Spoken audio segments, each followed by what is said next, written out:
Again, we need to put the record straight, because history's getting rewritten by our media and the rest of it. There's a very distorted view of the history going on.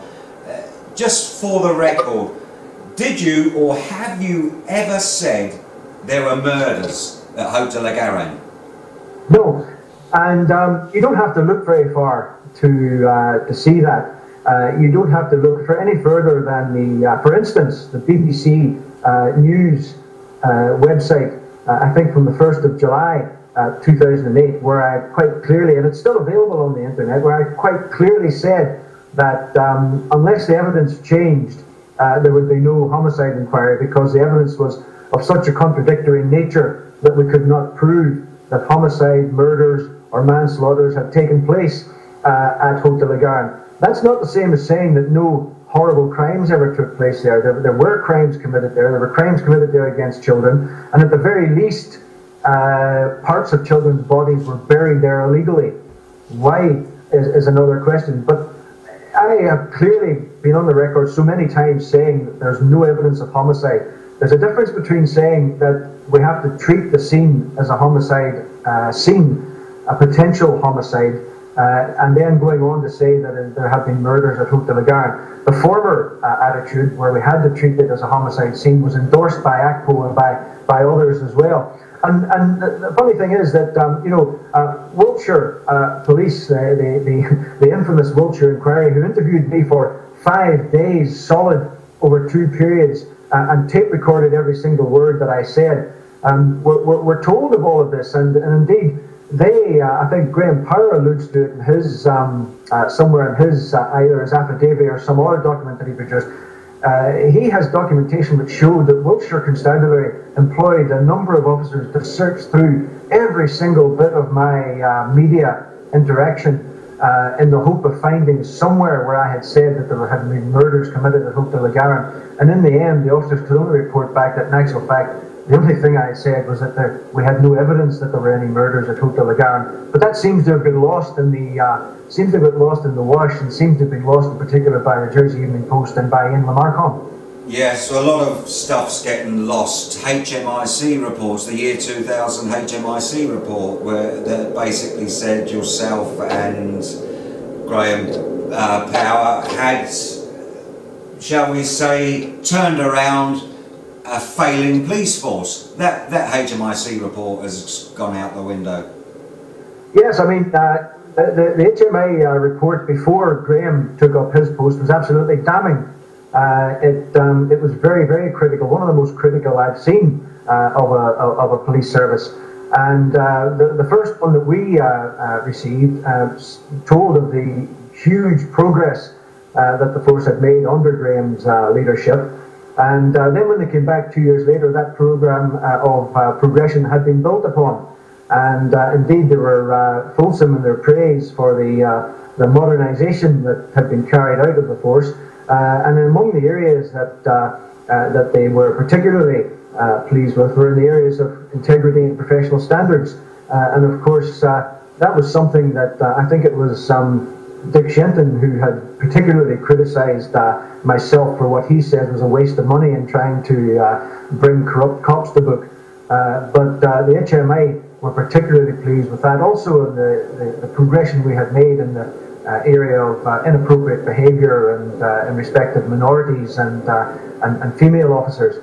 And Graham Power introduced all those changes, and indeed, as you say, the HMI reports, which were absolutely first class, seem to have been deliberately forgotten about in all that has happened since. Well, that brings us on to the ACPO reports, the Association of Chief Police Officers report, who are mentoring you. Now, our Home Affairs Minister, Senator Ian Lamarcombe, told us on live radio that he was going to give us a scandal concerning the ACPO team who were mentoring your investigation. The scandal had the context that your mentor, I don't want to name him, but he's a very respected, renowned investigator, was giving you favourable reports so he could get a job in the States of Jersey Police. I mean, is that credible? Is it credible? Well, for a start, let me just say that anybody who thinks that by giving me favourable reports would earn him favour with Bill Ogley, Neil Harper and anybody else in Jersey would need to be off their marbles. The fact remains that, as you say, this man is one of the world's most renowned homicide detectives, and he is not in the business of giving anybody favourable reports for the fun of it. That comment reminded me a bit on, I don't know if you're old enough to remember Mr. Magoo, who used to come out into the sunlight and was blinking. But Mr. Lamarcon talks about scandal, and the scandal was apparently that this man was at that time thinking of applying, and eventually did apply for the job of Deputy Chief Officer in the States of Jersey Police. And that is some scandal when you look at what Mr. Lamarcon has been surrounded in the last 15 months in respect of the terrible suspension and the absolutely farcical suspension of Graham Power. Perhaps that's more fitting for the word scandal than the nonsense that he tried to come out with, because he did try to make it seem as if the scandal was something really to do with integrity and something absolutely disastrous, which would forever condemn this man to be associated with corruption, when all it was a load of nonsense. There were three very respected members of that ACPO homicide review team who were appointed by very senior officers in the United Kingdom, and they went through our inquiry with a fine-tooth comb. And they weren't the first ones. I mean, you've got to go back, bear in mind, go back to the actual operation at Haute De La Garenne, where we were bit by bit digging up areas after we had evidence to go further. The homicide search advisors from the National Policing Improvement Agency said that was a top example of good practice, the way that was carried out. And as I remember, Mr. Workup and Mr. Gradwell, in a blaze of publicity, said that they would never ever have made the decision to go in to Haute De La Garenne and excavate the way we did. And the only thing I say that is shame on them, because it was there to be done. And I think that even I caught somewhere in the Wiltshire report, which was hidden away and certainly never mentioned by Ian Lamarcon, where Wiltshire said that they had no argument with our decision to go in and excavate. So the whole thing regarding ACPO, who were on our shoulders all the time and giving us advice and looking at what we were doing, and were very, very positive. Yeah, they did find things that they said, look, maybe you ought to be doing this. And a lot of those things that we did, one or two of the things I turned around and said, look, I don't think this is suitable, and we had a discussion about it. And one of those, of course, was the infamous Gold Group, where, in the UK they appoint a Gold Group of various different organisations. Well, if we had done that, I think Graham Power's already made this point, if I had appointed a Gold Group, I would have been putting some of the worst suspects for this abuse onto our Gold Group and giving them access to all our intelligence and information coming in. Something which, of course, the Attorney General tried to foist on us with the so-called independent lawyer at a later stage. Well, it's good that you mentioned the Mick Gradwell and David Walker, because they held a press conference that basically trashed your investigation while the investigation was still live. They also exhibited potential items of evidence on the, to the Sky News. Have you witnessed anything like this before in modern day policing? No, I have to say I haven't. And of course it was changed at the last moment, wasn't it? And where the pressure to change that came from, I can only guess. But that's not the original press conference that they were going to do. Graham Power was told that. I was also told that by a reporter from BBC Panorama who spoke to Gradwell.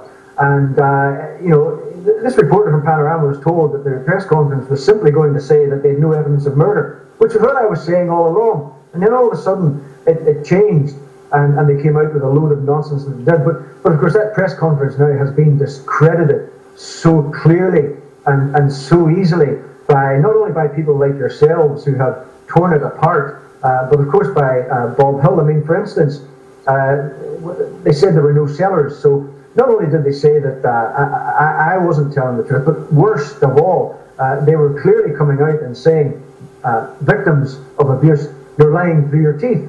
Those of you who say you were abused, you're telling lies, because there are no sellers. There's only a couple of floor voids, which are so small you couldn't have been abused in there.